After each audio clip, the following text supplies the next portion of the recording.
훅 인터뷰. 훅 인터뷰 이어가겠습니다. 한미일 정상회의 참석차 윤석열 대통령 미국 갔습니다.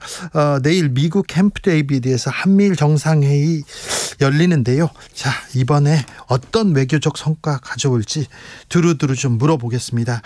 외교통입니다. 국민의힘 윤상현 의원 모셨습니다. 어서 오세요. 예, 안녕하세요. 반갑습니다. 윤상현입니다. 네. 예. 잘 계시죠? 예, 잘 있습니다. 이번에 한미일 정상회의에서 좀 성과가 있어야 될 텐데, 예. 자, 이번 삼국 정상회의의 의미 어떻게 보십니까? 그 한미일 정상회의가 네. 언제부터 시작했냐면 1994년도부터 시작했어요. 아, 그래요? 벌써 그러니까 그 당시 대통령이 김영삼 대통령이었어요. 네. 그 당시 이제 인도네시아 보고르에서 에이펙 정상회담이 있었거든요. 네. 그때 미국의 대통령이 빌 클린턴, 네. 또 일본 총리가 무라야마 총리였어요. 네. 그때 처음으로 열려서 네. 지금까지 한미일 정상회담이 12번 열렸습니다. 아, 그렇군요. 이번에 이제 13번째가 되는데 네. 12번 중에 지금까지 12번 중에 3번을 윤석열 대통령 취임 이후에 열렸습니다. 아, 그렇군요. 이번에 이제 6월 달에 스페인 마드리드에서 나토 정상회의가 예. 있었거든요. 그때 한번 만나셨고 예.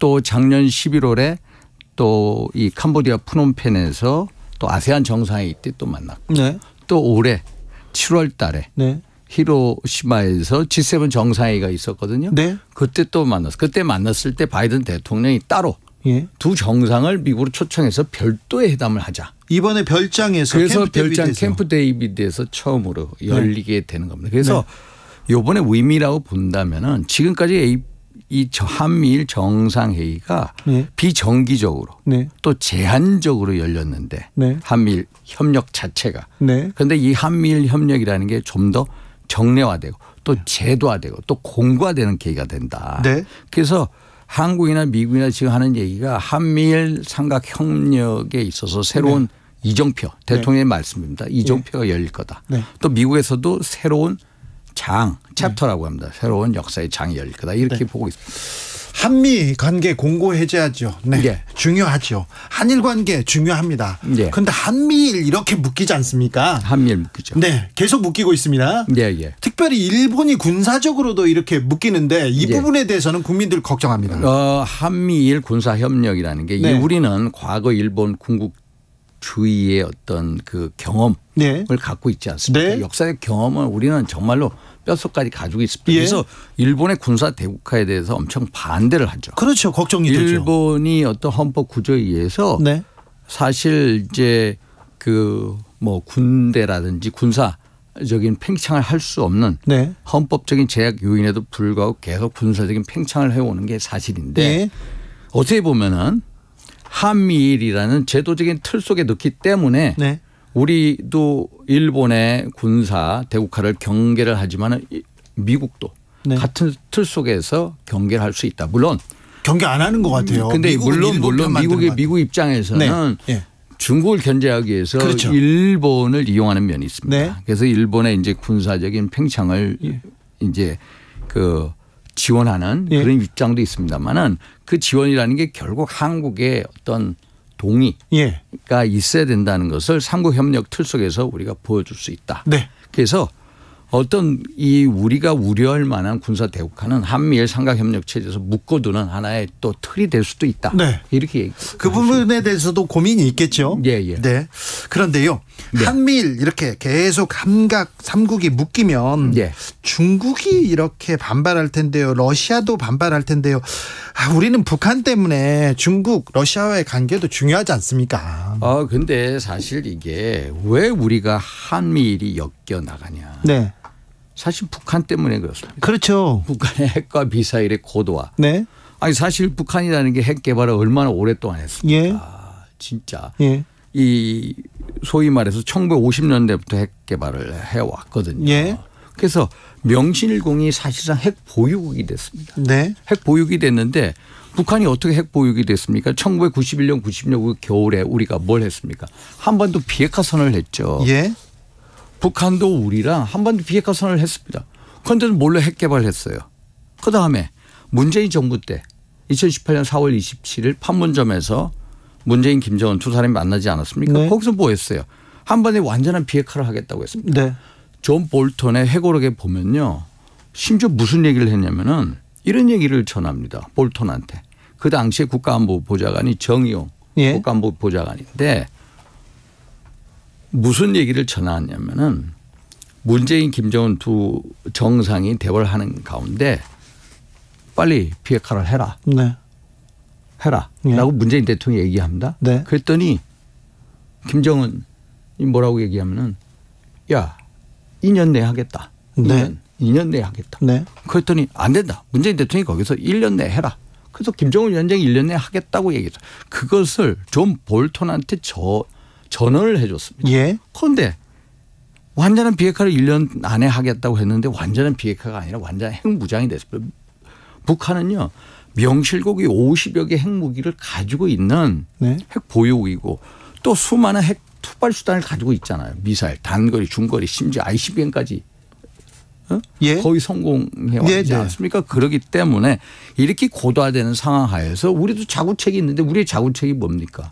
핵 개발 못하죠. 네. 미국과 국제사회가 반대를 하죠. 안 되죠. 또 전술 핵무기 배치 미국이 반대합니다. 예. 그럼 우리는 어떻게 하냐? 우리 나름대로 한미일 군사협력을 강화시킬 수밖에 없는 거고 네. 소위 말해서 지난 4월 달에 NCG라는 것 소위 예. 말해서 핵협의 그룹을 또 출범시킨 거 아닙니까? 네.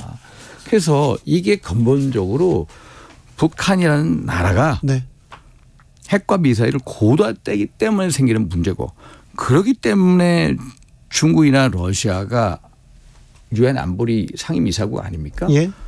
그 상임이사국답게 중국이 91년도 한반도 비핵화 선언이나 2018년 한반도 비핵화 선언, 판문점 선언을 지키게끔 압력을 내야 되는데 그게 없어요. 네. 없으니까 우리 나름대로 한국이 미국과 또 일본과 그 협력을 군사협력을 한 단계 한 단계 점진시킬 수밖에 없다. 그럴 수밖에 없다. 네. 윤석열 정부의 외교 지금 생각대로 잘 가고 있습니까? 윤석열 정부의 외교 예. 사실 저야 뭐 외교가 하고 있습니다만 예. 사실 이제 그 한일 관계 해법에 대해서 네. 이제 뭐 반대하는 분들도 많습니다. 네. 강제징용 해법. 네. 그런데 한번 곰곰이 생각해 보십시오. 우리가 그 강제징용 해법이라는 게 2018년 10월 우리 대법원에서 네. 이 강제징용 피해자분들의 네. 어떤 개인의 손해배상 청구, 소위 말해서 일본 제철, 네. 또 이제 신일본 제철, 미쓰비시 중공업에 대해서 개인적인 손해배상을 인정을 했습니다. 네. 그래서 그렇게 된 다음에 한일 관계가 거의 파탄군명이었어요. 네. 꼬였죠. 그렇죠. 네. 그러면 문재인 정부는 한일 관계에 대해서 어떤 노력을 했어요? 어떤 노력 하나도 안 했습니다. 노력을 했으나 성과가 거의 노력은요. 네. 사실 2018년 10월 대법원 확정 판결 이후에 2019년 봄부터 1월 달부터 3월 달, 5월 달 소위 말해서 한일 기본조약과 한일 청구협정에 의해서 외교적 협의하자. 또 중재위원회 구성하자. 상고를 통한 중재위원회 구성하자. 등등등 얘기했는데 네. 응하지를 않았어요. 네. 응하지 않다 보니까 일본이 우리 한국에 대해서 소위 말해서 이제 반도체 디스플레이 핵심 부품에 대해서 세계 부품에 대해서 네. 규제도 하고 네. 뭐 등등등 우리는 또 지소미아의 조건부 뭐 연기 뭐 이런 식으로 가서 거의 파탄난 지경에 갔습니다. 그런데 대통령이 들어서서 보니까 야 한일 관계가 5년 동안 거의 정치 상태였다. 네. 이거를 뚫어야 되는데 어떻게 합니까? 기시다 후미오가 그걸 뚫었습니까? 기시다 후미오가 국내 정치적으로 불안정하죠. 지금 지지율이 26%밖에 안 됩니다. 네. 대통령이 결단을 내는 건 맞습니다. 대통령이 결단을 내렸어요. 결단을 내서 한일 관계를 끌어왔고요. 네. 이것은 이 결단에 대해서 일본에 있는 전문가들도 오코노키 마사오 교수가 K예대 명예교수인데 이거는 뭐라고 얘기하면 윤석열의 외교적인 승리다. 기시다 후미오가 외교적인 실패를 했다. 이 정도까지 얘기하고 한일 관계 개선을 했고요. 그 네. 틈 속에서 또 한미일 삼각협력이 고도화되고 네. 이런 방향으로 갔는데 사실 이제 역사 문제에 대해서 일본이 아직까지 전향적이지 못한 것도 사실이에요. 그렇죠. 빈 컵에 물 채우고 있잖아요. 아직까지 컵에 반을 아직 안 채웠어요. 그래서 컵에 반을 채우는 노력을 해야 된다. 우리 대통령이 이만큼 결단을 내려서 하는 만큼 네. 일본도 당연히 물컵에 반을 채우는 노력을 해야 된다. 그렇죠. 이 반에 반도 채우지 않았다.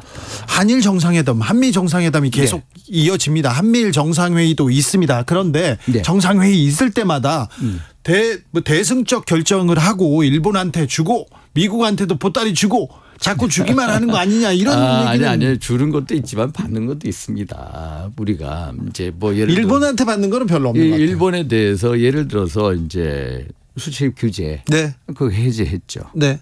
또 서로 지소미아도 복원했죠. 또 예를 들어서 왜 한국과 일본이 군사협력을 고도해야 되느냐. 제가 기억하는 이 문재인 정부 때인데요. 아마 2020년도로 기억합니다. 그때 한 7월 달 정도 됐어요. 북한이 미사일 발사 실험했습니다. 네. 그런데 2발을 쐈어요. 예. 그런데 우리 합참에서 발표를 합니다. 한 발은 430km 날아갔다. 네. 또 한 발은 600km 날아갔다. 그런데 일본에서 다른 발표죠. 일본에서는 600km 날아갔다. 네. 그런데 딱 우리도 그 단어를 수정했어요. 네. 일본의 600km가 맞는 거예요. 네. 발사 거리, 발사가 얼마나 됐는 것조차도 우리 합참의 이 어떤 군사력, 정보력 가지고는 부족하다. 일본의 군사 정보력이 필요하다는 겁니다. 그래서 지금 한미일 정상회담 회의를 하게 되는 근본적인 이유는 사실 작년에 프놈펜에서 3국 정상이 북한의 핵 미사일 정보에 대해서 서로 네. 실질적으로 공유를 하자. 네. 그 정보 공유 시스템을 만들겠다는 겁니다. 네. 예, 이게 중요한 이슈 중에 하나입니다. 네. 마이니치가 7월 22일에서 23일 실시한 여론조사 보면요. 기시다 내각 지지율은 28%로 나타났습니다. 올해 2월에 26% 이후에 첫 20%입니다.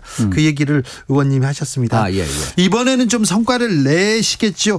뭐 우리가 받아오는 것도 크다. 그런 것도 좀 하시고 또 우리 국민의 자존심도 좀 중요하니 일본한테 할 말은 좀 해야 되는데 해 주시겠죠? 그러면 네. 자, 결단 내립니다. 알겠습니다. 윤상현 의원 오셨으니까 두루두루 좀 여쭤보겠습니다. 현안에 대해서도 좀 여쭤보겠는데 8665님께서 이런 질문하셨습니다. 대통령이 어제 국제사회는 어떤 경우도 북한을 핵보유국으로 인정하지 않을 것이다 이렇게 얘기했는데요. 의원님 북한 핵 보유했잖아요. 인정하셨는데. 이제 사실상 핵 보유는 맞습니다. 그런데 핵 보유국 인정할 수가 없습니다. 그렇습니다. 우리는 이제 사실상 핵 보유가 맞고요. 네. 사실 무지막지한 핵 보유국입니다. 그렇습니다. 만약에 주한미군이 없다면 28,500명의 주한미군과 주한미군의 핵 전력이 없다면은 정말 우리가 싸우면서 이길 수 없는 거예요. 우리가 국방비도 훨씬 많고요. 우리가 국방비가요. 예를 들어서 훨씬 58조 정도 됩니다. 연간 58조. 네. 북한보다 더 많은 국방비를 쓰죠. 그런데 쟤네들은 핵을 가지고 있죠. 핵탄두를 가지고 있고 핵탄두 투발수단 최근에 작년인가에 화산 18이라고 전술 핵탄두 공개하지 않았습니까? 얘네들이 핵탄두가 어느 정도 소형화 경량화 단계까지 갑니다. 그러면 지름이 얼마냐? 40cm 50cm밖에 안 됩니다. 핵탄두를 소형화 경량화 시켰고 이것을 한국의 어느 곳에 언제든지 때릴 능력을 가지고 있다. 이게 위기다. 알겠습니다. 후쿠시마 오염수 관련해서도 이번 한미일 정상회의에서는 의제로 오르지는 않는다 이런 얘기를 했는데 이 의제는 정상 의제는 아닙니다. 아닙니다. 그래도 그러면 발언을 하지는 않을까요? 그거는 장담을 못하겠습니다. 아마 기시다 후면은 발언할 가능성이 있죠. 가능성이 있다고 봅니다. 특히 이제 우리야 그 오염수 방류에 대해서 정말로 국민적인 반대가 있는 것도 사실이고 그러나 미국은요. 미국은 이게 이 방류가 시작되면 그 쿠르시오 그 지류라는 게 어디로 먼저 가냐면은 알래스카를 거쳐 캐나다 미국 서부로 갑니다. 서부로 가는데 미국은 이거에 대해서 IAEA의 어떤 객관적인 과학적인 검증 절차 자체를 믿는 나라이기 때문에 이거에 대해서 전혀 아무 얘기가 없습니다. 그래서 그 기시다 후미오 입장에서는 미국 정부의 입장, 한국 정부의 입장을 알기 때문에 뭐 하여튼 간에 언급을 하지 않을까 이렇게 보고 있습니다. 물어볼 게 많아서요. 단답형으로 대답해 주십시오. 의원님. 자, 이동관 방통위원장 후보자 청문회. 근데 증인이 없어요. 자료도 안 냈다고 하고. 자료는요. 제가 아까 이렇게 봤는데 한상혁 전 방송통신위원장 경우에는 자료가 1,500여 건이었대요. 근데 여기는 자료가 무려 7,000건이에요. 세 따블이 넘대요. 그런데 증인 채택이 안 됐다. 증인 채택이라는 건요. 제가 상임위에서 봤지만 여야 간사 간의 합의입니다. 합의가 안 됐으면. 합의가 안 되고 그러면 여당 만약에 이게 합의가 안 되면 이거 둘 다 간사 간 책임이지 누구 책임이라고 얘기하는 어려울 것 같습니다. 그렇습니까? 청문회 어떻게 보셨어요? 이동관 후보자 지명에 대해서 어떻게 생각하십니까? 이동관 후보자 지명에 대해서 뭐 저는 뭐 여권의 논리는 이제 소위 말해서 우리는 솔직하게 이 방송이 이제 좀 기울어진 운동장인가 맞습니다. 그렇습니까? 그렇게 준비해 정말 맞죠. 제가 최근에 그 보면은 저도 이제 아침에 나 뭐 이렇게 방송에 많이 나오는데만은 KBS 같은 경우에 이제 그 박성주 의원이 그런 거 조사를 말합니다. 한 50일 동안에 최근 조사한 거 보면은 예를 들어서 KBS 이제 그 최강 시사 프로 있죠. 저도 자주 나갑니다. 또 MBC 뭐 신장 뉴스 하이킥 저도 자주 나가는데 이거에 대해서 패널들 섭외했을 때 보면은 야권 성향의 패널들이 그 수치를 비교해 보면요. 14배로 나옵니다. 14배까지는 모르겠고. 하여튼 간에. 그래서 이 기울어진 운동장이고 그래서 이 기울어진 운동장을 방송 정말로 공정해야 됩니다. 그래서 공정한 방송의 정상을 위해서 그 이동관 후보자는 충분히 그럴 만한 역량이 있는 분인데 사실 말씀드린 것처럼 MBC 예를 들어서 옛날 MB 정권 시절에 소위 말해서 뭐 있지 뭐 국정원 문건, 도청 문건 이런 거에 대해서 보면. 연루됐냐 이런 거에 대해서 명확하게 야권이 이거다라고 제시를 해야 됩니다. 그 당시 어떤 소위 말해서 블랙리스트가 있다. 블랙리스트에 대해서 명단이 이렇다. 이거는 딱 청와대 이동관 작품이다. 뭐 이런 한 방이 나와야 되는 그런 것 없이 그냥 만든 거 아니냐. 그런데 본인은 뭐 본 것도 없고 보고받는 적이 없고 본인은 뭐 이제 뭐라고까지 얘기하냐면은 내가 만약에 문재인 정부 적폐에 국회 당연 들어서 할 때 지금까지 살아있는 거 보면 아닌 거 아니냐 뭐 이런데 그거는 결국은 이제 야당 의원분들의 어떤 역량으로 이제 자 청문회를 지켜보겠습니다. 저희는 이동관 후보자 청문회 관련해서요. 처음에 이제 질문을 하지 않습니까? 그런데 질문을 하거나 뭐 섭외를 할 때 대통령실에서도 연락해보고요. 이동관 후보자 측에 연락해보고요. 국민의힘에 연락을 해보고 정 안 되면요 민주당이 합니다. 그런데 거의 국민의힘에서는 거절합니다. 바쁘시답니다. 그런 측면도 있습니다. 저희 같은 경우는 저는 불러주시면 언제든지 나옵니다. 그렇게 보시죠.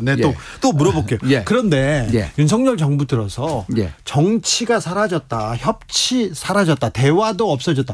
자 정치하시는 분으로 그거는 또 인정해야 될 것 같습니다. 사실 정치라는 거는 그 서로 테러를 열어주고 정치의 기능이 뭡니까? 국민 잘 살게 하기 위한 거. 그렇죠. 국민을 위해서 얘기해야죠. 정치가 제대로 기능을 못하는 것도 사실입니다. 그러면은 심지어 그래서 그런 얘기 하지 않습니까? 국민이 정치를 걱정한다. 국민이 정치를 걱정한다. 아니 정치인이 국민을 걱정하는데 이제 거꾸로 된 경우인데 사실 그래서 제가 이제 지난주에도 뭐 또 라이브에 나와가지고 한 얘기가 정치 보고는 결국은 정당이 해야 됩니다. 정당. 그럼 우리 당 대표, 김기현 대표, 저쪽에 이재명 대표 서로 정치를 복원시켜야 됩니다. 두 분의 다 책무입니다. 그래서 국민들한테 정치가 제대로 가고 그게 뭔가 기능을 한다라는 걸 보여줘야 되는데 이게 대화 자체가 없고. 대화 자체가 없어요. 대화 자체가 없고 예를 들어서 그래서 제가 김기현 대표님 제가 막 비판하는 거 야당 비판하는 거를 제가 좀 이제 뭐 한마디 한 거 기억하시죠? 기자님. 할 말을 하시죠. 그래서 근데 저는 사실 대표하고 대변인하고는 어떤 정치의 어떤 역할이 달라야 된다라고 봅니다. 대변인들은 물론 당의 노선을 가지고 야당하고 서로 경쟁도 하고 서로 비판도 하고 비난도 하고 하지만은 대표는 정치의 공간을 만들어내야 된다. 정치의 공간을 만들기 위해서는 이재명 대표하고 뭔가를 만들어내서 정치가 기능을 하고 그게 국민한테 희망으로 가야 되는데 여기는 뭐 이재명 대표하면은 뭐 그냥 완전히 범법자 협의자 하는데 일단은 물론 여러 가지 문제가 있는 것도 사실입니다만은 그래도 하나의 정책 실체 아닙니까? 일단 대법원 형법 확정 이전까지는 그래도 정책 실체를 인정해 서로 대화를 했으면 그런 바람입니다. 그래서 정치가 제대로 기능을 하는 그 역할은 우리 당하고 또 서로 당 대표끼리 만나고 대화도 하고 거기서 뭔가 이루어내야 된다 이런 생각입니다. 그렇죠. 대통령도 야당 대표 만나야 되는 거 아닙니까? 그래서 일단은 대통령은 일단 이제 좀 이 정당 여의도 정치하고 거리가 있지 않습니까? 일단 당 대표가 그 물꼬를 트야죠. 물꼬를 트고 대표가 또 대통령한테 야당 대표 같이 만납시다. 이렇게 건의도 하고 그렇게 자연스럽게 이루어져야 예. 이게 정치가 기능을 한다 이렇게 알겠습니다. 네. 근데 대통령하고 이렇게 당하고 좀 거리가 있어야 되는데 대통령실에서 당권 개입하는데 여러 증거 나옵니다. 예, 그거는 좀 그건 어떻게 보셨어요? 저는 뭐 그거를 많이 보지 않았습니까? 네. 사실 뭐 여러 가지로 대통령실에 네. 이제 몇몇 분들이 네. 당권 하는 데 있어서 네. 여러 가지 이제 뭐 그게 있는 것도 사실입니다. 네. 그것 인정을 합니다. 알겠습니다. 예. 최근에 이철규 사무총장이 배를 네. 침몰시키는 승객은 함께하지 못한다. 이거 여권 내에서 쓴소리하는 사람들 유승민, 이준석 이분들 보고 얘기하시는 건가요? 근데 저도 그렇게 생각하는데 뭐 네. 저를 포함해서. 네. 근데 저는 본인 스스로가 누구를 특정인을 겨냥한 게 아니다. 네. 라고 했는데 저 같은 경우에는요. 네. 당을 폄훼한다, 모욕한다, 예. 흠집니다. 그런 생각이 없습니다. 예. 당 대표에 대해서 네. 이런 걸 해줬으면 하는 그런 바람. 그리고 잘못한 건 잘못했다고 해야죠. 정치 기능을 했으면 하는 그런 바람을 가지고 진정성을 얘기한 거지 폄훼하려는 게 없다. 그래서 예. 당 지도부 당하고는 별개다라는 네. 걸 말씀드리고요. 당을 자꾸 배에다가 하는데 사실 배가 침몰하면은요. 침몰하면 가장 먼저 죽을 사람이 수도권 의원입니다. 저 같은 사람. 네. 영남권 의원들은요. 네. 그렇죠. 그 속에서도 살아날 수 있는 분입니다. 이 전장터는 어디입니까? 네. 대격전지는 수도권입니다. 지금 당장 총선이 치러지면 예. 수도권 판도는 어떻게 됩니까? 수도권 판도는요. 네. 근데 이제 이 현재 민당이 여러 가지로 이재명 대표 사법 리스크 예. 또 국회의원 20분이 관련된 이제 돈 봉투고요. 네. 또 혁신의 여러 가지 문제점, 네. 논평화, 김은경 의원의 반응 등등 여러 가지로 참 이 국민적인 예. 여러 이제 그 비판의 예. 대상이 되고 있는 것도 사실이고 예. 우리도 또 여러 가지로 비판의 대상이 있는 건 사실인데 네. 이제 지지율은 서로 왔다 갔다 합니다. 네. 왔다 갔다 하는데 지난 21대 총선에서는 서울 경기 인천 121석인데요. 네. 민주당이 민주당이 103석을 앞섰겠죠. 얻었고요. 네. 미래통합당이 16개 얻었습니다. 예. 16개. 그런데 지금 만약에 치러진다면은 이 여론이 막 지금 엎착뒤치락 하는데 중요한 포인트가 뭐냐. 네. 저는 몇 가지 포인트를 봅니다. 정부 견제론이 세냐 정부 지지론이 세냐. 네. 견제론이 더 셉니다. 네. 정부 견제론. 또 하나는 뭐냐.